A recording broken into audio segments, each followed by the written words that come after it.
যে রাত্রে আল্লাহর হাবিব মক্কা থেকে মদিনায় গমন করলেন, হযরত আলী আল্লাহর রাসূলের বিছানার মধ্যে শায়িত আছেন। তখন মক্কার কুরাইশরা আল্লাহর নবীকে রাত্রেবেলা হত্যা করার জন্য সিদ্ধান্ত গ্রহণ করল। সেই রাতে যখন তারা হযরত আলীকে বিছানায় শুতে দেখলো, তখন তারা আলীকে জিজ্ঞাসা করল, হে আলী, তোমার সাহস তো বড় কম না, তুমি মুহাম্মদের বিছানায় শুয়ে আছো, তোমার কি ভয় নাই? তুমি বলো, মুহাম্মদ কোথায় গেছে? হযরত আলী বীরত্বের সহিত বীর দর্পে সেদিন তাদেরকে বলেছিলেন, বাবারা, ভাইয়েরা আমার, তোমরা তো আমাকে প্রহরী নিযুক্ত করো নাই, মুহাম্মদ কোথায় গেছে আমি জানি না, আমি মুহাম্মদের বিছানায় ঘুমিয়ে আছি। এতটুকু বলতে পারি, মুহাম্মদ আমার কাছে, আমার নবী আমার কাছে কিছু জিনিস রেখে গেছেন। তোমরা যারা আমার নবীর কাছে এই জিনিসগুলি আমানত রেখেছিলে, তিনি তাদের আমানতগুলি তাদের কাছে ফিরে দেওয়ার জন্য বলেছেন। তোমাদের কার যদি কোনো কিছু এখানে থাকে তোমরা নিয়ে যেতে পারো। হযরত আলীকে তারা ধমক দিয়েছিল, কিন্তু হযরত আলী তাদের ধমকে পাত্তা দিলেন না। হযরত আলী শুয়ে আছেন, এদিকে আল্লাহ তাআলা জিবরাইল এবং মিকাইল আলাইহিস সালামকে ডেকে বললেন, আমি তোমাদেরকে দুজনের মাঝে, তোমাদের দুজনের মধ্যে বন্ধুত্ব সৃষ্টি করে দিয়েছি। তোমরা একে অন্যের জন্য জীবন উৎসর্গ করতে প্রস্তুত আছো? তোমরা কি পারবা একজনের জন্য একজনের জীবন দিতে? জিব্রাইল এবং মিকাইল তারা চুপ রইল, যে আমরা একজনের জন্য আরেকজনের জীবন কুরবান করব, উৎসর্গ করব, আল্লাহ কি বলছেন? তারা চুপ করলেন। আল্লাহ সেই কথা তারা বুঝেন নাই, তারা চুপ থাকলেন, কেউ কোনো কথা বললেন না। আল্লাহ যখন দেখলেন জিব্রাইল এবং মিকাইল তারা চুপ, কোনো কথা বলছে না, এর দেখার পরে, তাদের এই অবস্থা দেখার পরে আল্লাহ পাক রব্বুল আলামিন বললেন, হে ফেরেশতারা, হে ফেরেশতাদ্বয়, হে জিব্রাইল এবং মিকাইল, তোমরা আলীকে দেখো। আমি আলী এবং মুহাম্মদের মধ্যে ভ্রাতৃত্ব বন্ধন সৃষ্টি করে দিয়েছি। আলী তার ভাইয়ের জন্য সানন্দে তার জীবন উৎসর্গ করার জন্য প্রস্তুত রয়েছে। তাই আলী তার ভাইয়ের বিছানায় শুয়ে রয়েছে, যেন তার ভাইয়ের কোনো ক্ষতি না হয়। এখন তোমরা গিয়ে আলীকে পাহারা দাও, যেন শত্রুগণ তার কোনো ক্ষতি করতে না পারে। ফেরেশতারা অর্থাৎ জিব্রাইল এবং মিকাইল তারা পৃথিবীতে নামলেন। হযরত মিকাইল আলী রাদিয়াল্লাহু তাআলা আনহুর দুই পায়ের পার্শ্বে এবং জিব্রাইল মাতার সম্মুখে দণ্ডায়মান হলেন। তারা দাঁড়িয়ে গেলেন, বসেন নাই, দাঁড়িয়ে গেছেন।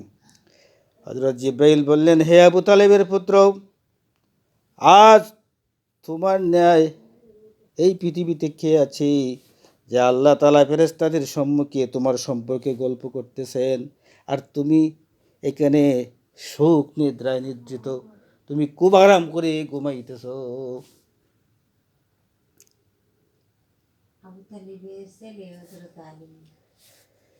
দেখেন, আল্লাহর নবী রাসূল আরবি মুহাম্মদুর রাসূলুল্লাহ সাল্লাল্লাহু আলাইহি ওয়াসাল্লামকে সাহায্য করতে গিয়ে আলী বিছানায় শুয়ে আছেন।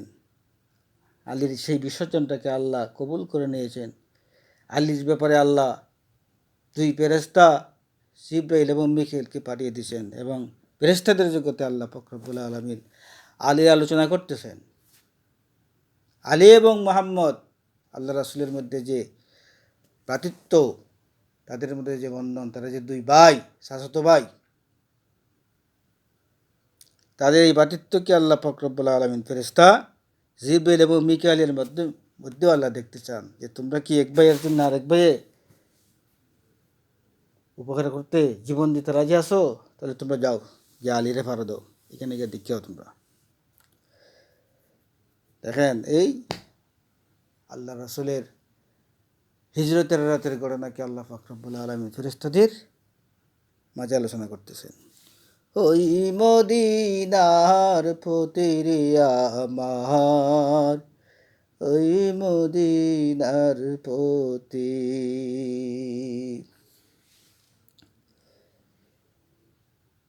মদিনাতে চলছে নবী আবু বকর সাথে,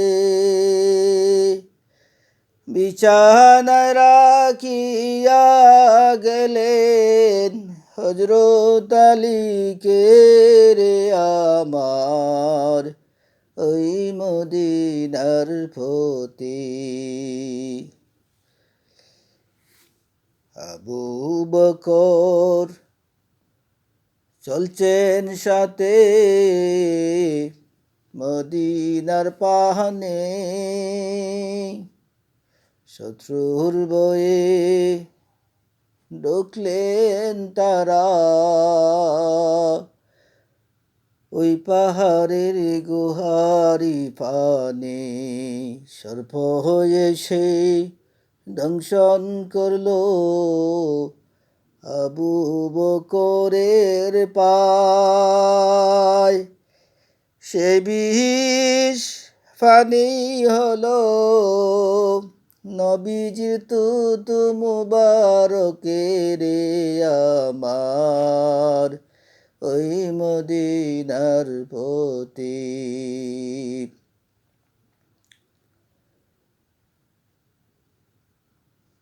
মদিনাবাসী না মদিনাতে পৌঁছলেন নবী